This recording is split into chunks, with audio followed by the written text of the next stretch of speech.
Mit der Einstellung von Command & Conquer Generals 2 beendet EA eines der wichtigsten RTS-Franchises unrühmlich im Jahr 2013.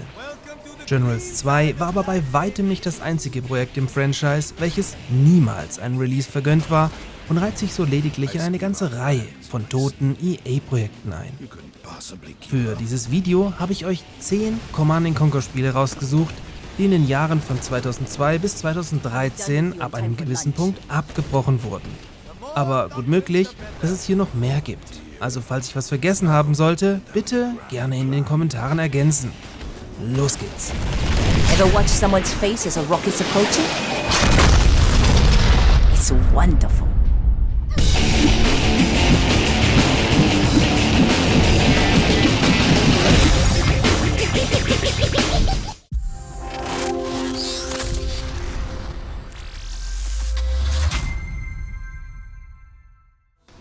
Bevor man die Tiberium-Timeline in 2007 mit Tiberium Wars fortsetzte, arbeitete Westwood bereits bis ca. 2002 an einer Fortsetzung zu Tiberium Sun, die den Projektnamen Incursion trug.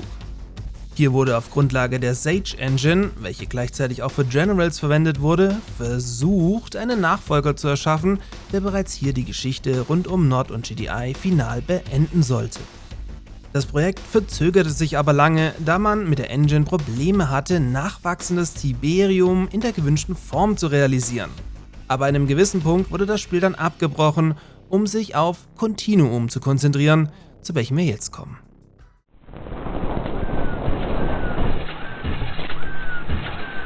Continuum sollte ein Online-Rollenspiel im Tiberium-Universum werden, bei dem neben GDI und Nod-Einheiten auch die Vergessenen, also die Mutanten sowie die Skrin auswählbar gewesen wären.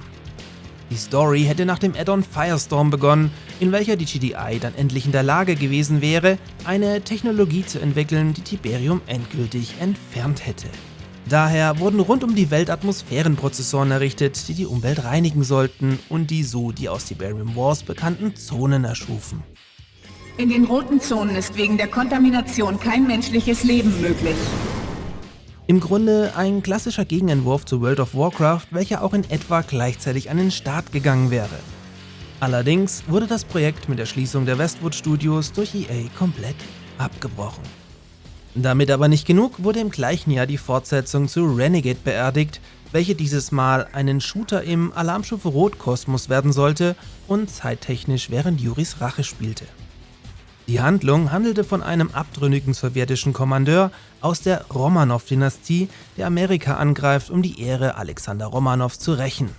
Aber Renegade 2 sollte vor allem seinen Fokus auf den Multiplayer mit fahrbaren Fahrzeugen legen, weswegen es EA zu ähnlich zu dem hauseigenen Battlefield 1942 erschien und man auch hier kurzerhand den Stecker zog. Ohne hier die genaue Jahreszahl zu kennen, probierte man sich wenig später an einem Facebook-Browser-Spiel namens Future Wars, zu dem es aber nicht viel zu sagen gibt. Dieser erste Free-to-Play-Ansatz hätte womöglich im Tiberium-Universum nahe an Tiberium Dawn gespielt, bis auf ein paar Screenshots ist dazu aber nichts weiteres bekannt. Etwa gleichzeitig, hier ebenfalls ohne genaue Jahreszahl, probierte man sich auch an einer Tablet-Kinderversion, ja kein Scheiß, für Command & Conquer. Command & Conquer Battle wäre ein auf Touchscreens optimiertes Irgendwas gewesen, was mit CNC nicht viel zu tun hatte. Durch die geleakten Konzeptzeichnungen geht hervor, dass dieses Spiel direkt um einen großen Ingame-Shop aufgebaut wurde, zu dem Koop geboten hätte, aber Gott sei Dank ebenfalls wieder früh verworfen wurde.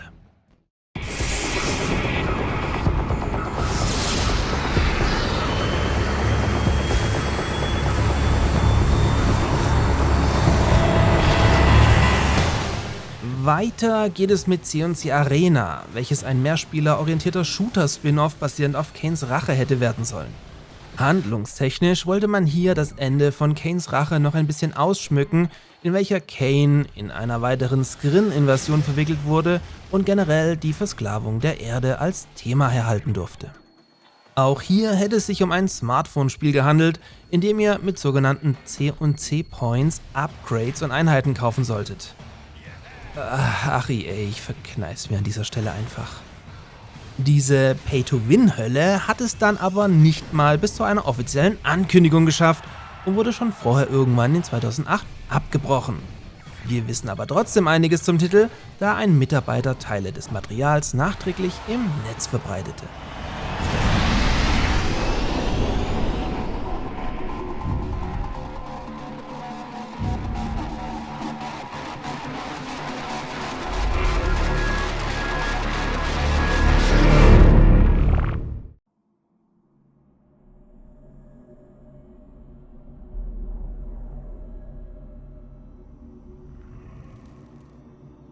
How the hell did we get here?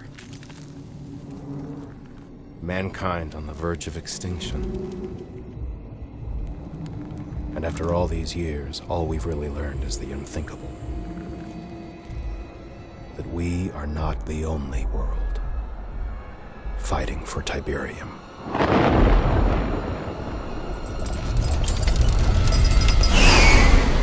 Tiberium ist eigentlich so umfangreich und gut dokumentiert, dass ich hier ein extra Video dazu anbieten würde. Wenn ihr da Bock drauf habt, gerne mal in die Kommentare damit. In Tiberium hättet ihr als Battle Commander Ricardo Vega versucht, eine globale Katastrophe zu verhindern. Der auf der Unreal Engine 3 basierende Shooter war tatsächlich fast komplett fertiggestellt, scheiterte aber schließlich angeblich an der internen Qualitätskontrolle von EA. Das Spiel war aber kein Nachfolger zu Renegade und war auch kein reiner Eco-Shooter, sondern eher eine Art Taktik-Shooter mit Squad-System.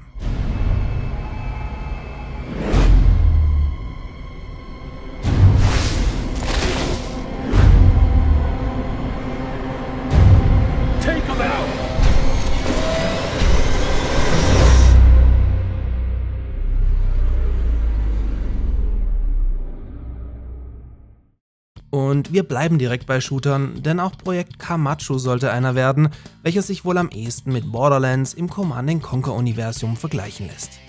Viel ist nicht bekannt, dass der Titel nach der US-Invasion in der Volksrepublik China gespielt hätte. Laut einem ehemaligen Dev wurde das Projekt aber früh zugunsten eines anderen Spiels eingestellt. Trotzdem schwirren hochinteressante Artworks im Netz herum, die zum Beispiel einen Abrams M1 Panzer sowie einen Bradley M Transporter zeigen. Nachdem man zunächst bei EA Phonomic mit der Browser-Auskopplung Tiberium Alliance wirtschaftlich erfolgreich war, ließ man das Studio direkt mit einer Fortsetzung weitermachen. Alarmstufe Rot Alliance sollte, wie der Name schon sagt, diesmal die zweite Timeline verwursteln, aber auch mit deutlich aufwendigerer gestalteter Grafik daherkommen. Allerdings kam auch dieses Projekt nicht sonderlich weit, da man EA Phonomic im Juli 2013 lieber komplett dicht machte und alle Mitarbeiter vor die Tür setzte.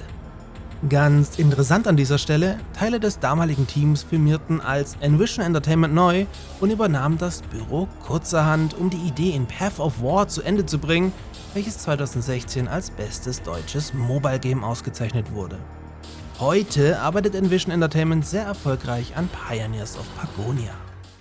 Und ja, last but not least, und um die 10 Spiele voll zu bekommen, war es dann Generals 2 bzw. die neu erdachte Free-to-Play-Plattform Command & Conquer, die nach einer gewaltigen Werbekampagne Ende 2013 zur Verwunderung vieler Fans aus dem Nichts eingestellt wurde.